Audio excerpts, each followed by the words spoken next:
আসসালামু আলাইকুম। আজকে একটা গল্প বলবো। গল্পটি সবাই মনোযোগ দিয়ে শুনবেন। গল্পটি সবার জীবনে উপকার আসবে সেই ব্যক্ত করছি। গল্পটি শুরু করছি।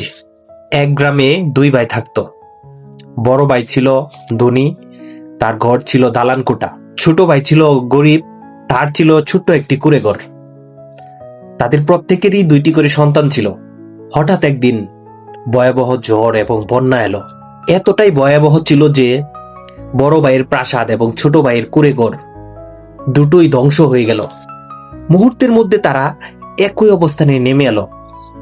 হাতে কিছু নেই, মাথার উপর ছাদ নেই। কয়েকদিন পর বড় ভাই বলল, আমরা যদি আজকের খাবারের চিন্তা করি তাহলে কালও অভাব থাকবে। আমাদের এমন কিছু করতে হবে যা আগামীকালকে বদলে দিবে। দুজনেই কাজ করতে বের হলো। সারাদিন পরিশ্রম করে কিছু টাকা পেল। ছোট ভাই বাড়ি ফিরে বলল, আজ সব টাকা দিয়ে বাজার করি, পেট ভরে খাই। বড় ভাই বলল, না, অর্ধেক টাকা দিয়ে খাবার কিনবো আর অর্ধেক টাকা দিয়ে একটা ছোট্ট ঠেলাগাড়ি কিনবো। ছোট ভাই অবাক হলো, কিন্তু বড় ভাই তার সিদ্ধান্তে অটল রইল। পরদিন সেই ঠেলাগাড়ি কিনে বড় ভাই ফল বিক্রি শুরু করলো। সামান্য লাভ হলো। লাভের টাকা খরচ না করে সেটা আবার ব্যবসায় লাগালো। ফল বিক্রি করে লাভের টাকায় কিছুদিন পর সে একটি বড় গাড়ি নিল। তারপর ছোট একটি দোকান, তারপর আরো বড় ব্যবসা।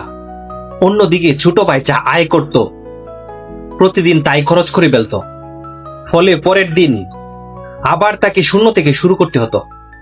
বছর কয়েক পরে দেখা গেল বড় ভাই আবার নিজের ঘরবাড়ি, দালান কোঠা, অর্থ সম্পদ, ব্যবসা বাণিজ্য সবই গড়ে তুলেছে।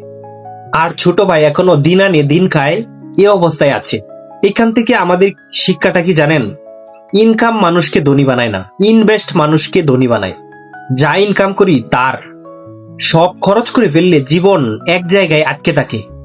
কিন্তু আয়ের একটি অংশ যদি এমন জায়গায় বিনিয়োগ করি যা ভবিষ্যতে আরো আয় তৈরি করবে, তাহলে সেই বিনিয়োগে একদিন আমাদের জীবন বদলে দেয়।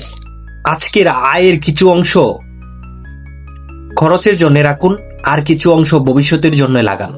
কারণ সম্পদ তৈরি হয় একবারে নয়, ধীরে ধীরে।